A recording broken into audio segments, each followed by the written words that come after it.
มาสู่ระยะนี้นะท่านผู้ชมจะพาบรรดาทานไปติดตามรับชมเกี่ยวกับการเปิดตัวรถรุ่นใหม่ล่าสุดของ Mazda เนาะเบิ่งไว้เพื่อบรรดาทานใดที่ว่าอยากจะซื้อของขวัญให้กับตนเองเป็นของขวัญปีใหม่นี่บ่เนาะสามารถที่จะไปเบิ่งกันได้เพราะว่าเพิ่นมีการเปิดโชว์รูมเปิดวางแสดงอยู่ที่ศูนย์การค้าเมกะเซ็นเตอร์อยู่ณปัจจุบันนี้เนาะซึ่งว่างานเปิดตัว All New Mazda CX-30 แล้วก็ New Mazda 2 นี้ได้จัดขึ้นในเมื่อบดลที่ผ่านมานี่นะคะท่านผู้ชมอยู่ที่ศูนย์การค้าเวียงจันทร์เซ็นเตอร์นครหลวงเวียงจันทร์เพื่อเป็นการตอบสนองตามความเพียรของต้องการของผู้ขับขี่และสั่งรถที่เป็นมิตรกับสิ่งแวดล้อมพร้อมกับความปลอดภัยที่สูงสุดเนาะและก็พัฒนาเทคโนโลยีใหม่ๆให้กับลูกค้าผู้สมใจ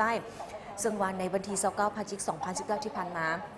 อยู่ที่ศูนย์การค้าเวียงจันทร์เซ็นเตอร์นครหลวงเวียงจันทร์บริษัทแก้วออโต้กรุ๊ปได้มีการจัดงานเปิดตัวรถ2รุ่นด้วยกันก็คือ All New Mazda CX-30 แล้วก็ New Mazda 2 ซึ่งในพิธีทางด้านทานอูเงินแสงเพชรผู้จัดการฝ่ายการตลาดบริษัทแก้วออโต้กรุ๊ปได้กล่าวว่าAll New Mazda CX-30 Sport SUV Premium ที่ได้เปิดตัวในเมื่อวันที่29นั้นแม่นเป็นรุ่นที่ 2 ของผลิตภัณฑ์ยุคที่ 7 ซึ่งจะมาอยู่ในตำแหน่งระหว่าง CX-3 แล้วก็ CX-5 มีเป้าหมายในการสร้างขึ้นเพื่อให้ได้คุณภาพอันสูงสุดทุกองค์ประกอบตอบโจทย์ต่อผู้สมใจที่มักความเป็นพรีเมียมมีความเป็นเอกลักษณ์และก็มีสไตล์เป็นของตนเองซึ่งว่าเป็นรถที่มีขนาดเหมาะสมในการนำใช้ในชีวิตประจำวันตัวจริงโดยได้นำเอาแนวความคิด less is more คือการลบหรือนำเอาองค์ประกอบชิ้นส่วนที่บ่จำเป็นออกเพื่อจะสร้างความสมบูรณ์ในเนื้อที่บางๆแล้วก็ออกแบบภายในเพื่อให้เป็นต้นแบบแห่งความหรูหรา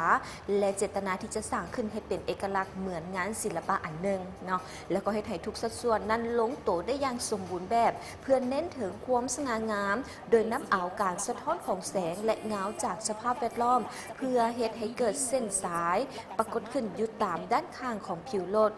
ซึ่งด้านหลังของรถนะคะผู้ชมก็มีการออกแบบให้มีความกลมกลืนเข้ากับไฟท้ายที่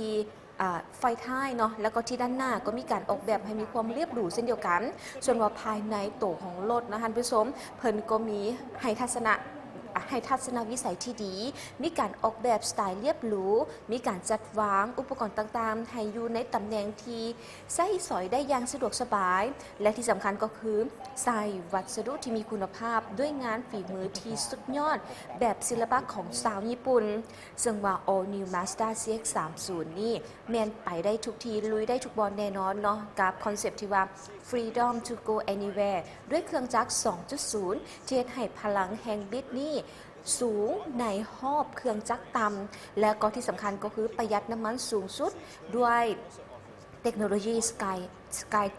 Sky Active Technology ที่เป็นหนึ่งเดียวของ Mazda เนาะแล้วก็มีการการันตีด้วยคุณภาพรางวัลระดับโลกที่เป็นรางวัลพวงมาลัยค้ำหรือ Golden Steering Award จากประเทศเยอรมนีในประจำปี 2019 เนาะโดยเฉพาะก็แม่นรางวัลที่เพิ่นได้รับเป็นรางวัลประเภทของรถ Small SUV ซึ่งเป็นรางวัลหนึ่งที่มีความสำคัญหลายในวงการรถก็ว่าได้นะท่านผู้ชมนอกจากนั้นยังได้รับรางวัลรถที่มีความปลอดภัยสูงสุดแล้วก็ได้ทำลายสถิติโลกด้วยการคว้าคะแนนถึง 99 ส่วนห้อยในหมวดการปกป้องผู้โดยสารที่เป็นผู้ใหญ่อีกด้วยว้าวเนาะอันนี้ก็ถือได้ว่าเป็นอีกหนึ่งนวัตกรรมชีวพ้นเด่นของ All New Mazda CX-30 ที่เป็นรถสไตล์ Sport SUV Premium อีกด้วยเนาะแล้วก็พร้อมเดียวกันนั้นนะท่านผู้ชมภายในงานเนาะทางด้านทานวีรเทพแก้วมณีวงศ์ของหัวหน้าฝ่ายขายบริษัทแก้วออโต้กรุ๊ปก็ยังได้ให้เกียรติขึ้นนำเสนอเกี่ยวกับ New Mazda 2 รุ่นปี 2020 ที่ได้นำหน้าเรื่องของเทคโนโลยีที่มีหลายกว่ารถขนาดเดียวกันมีการปรับปรุงทุกองค์ประกอบของรถให้มีคุณภาพสูงที่สำคัญก็คือมีการขับขี่ที่เงียบแล้วก็นิ่มขึ้นหลายกว่าเก่าเนาะพร้อมด้วยกับความหรูหราที่ให้สมรรถภาพในการขับขี่ที่ดีเลิศเครื่องจักรมีการอัปเกรดให้แรงบิดสูงในรอบเครื่องจักรที่ต่ำผลที่ได้ก็คือแน่นอนเนาะว่าเรื่องของการประหยัดน้ำมันนั่นเองและที่สำคัญก็คือเครื่องจักรที่เงียบลงเฮ็ดให้ความรู้สึกเสมือนขับรถแบบพรีเมียมที่สำคัญก็คือไฟหน้าของ New Mazda 2 เนาะก็คือเป็นไฟตาหน้าแบบ LED ที่ออกแบบใหม่ล้อแม็กก็มีการเปลี่ยนเป็นลายสปอร์ตเพิ่มความแข็งแรงแข็งแกร่งขึ้นซึ่งภายในห้องโดยสารนั่นก็ให้ความ สะดวกสบายความหรูหราแล้วก็เงียบสุดโดยนำไส้วัสดุกันเสียง มีเบาะหนังที่มีการออกแบบเป็นอย่างดี และที่สำคัญก็คือขับแบบหรูหราขี่แบบสบายๆกับ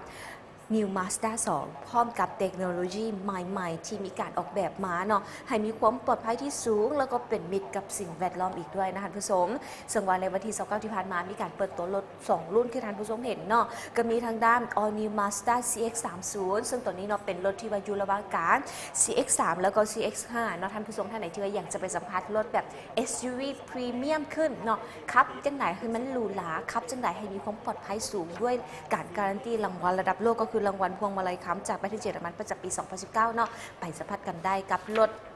All New Mazda CX-30 หรือผู้ใดที่อยากจะได้รถที่แบบว่ากระทัดหัดเหมาะกับสุภาพสตรีบอแบบนี้เนาะก็สามารถที่จะไปได้กับรถ New Mazda 2 นั่นเองเนาะทั้ง 2 รุ่นนี้ไปสัมผัสตัวจริงได้นะคะทุกผู้ชมอยู่ที่ศูนย์การค้าเว้งจันทร์เซ็นเตอร์และก็มื้อนี้วันที่1ธันวาคมเป็นมื้อสุดท้ายกันแล้วเด้อในการสัมผัสรถตัวจริงเนาะสามารถที่จะไปเบิ่งตัวจริงได้กับ All New Mazda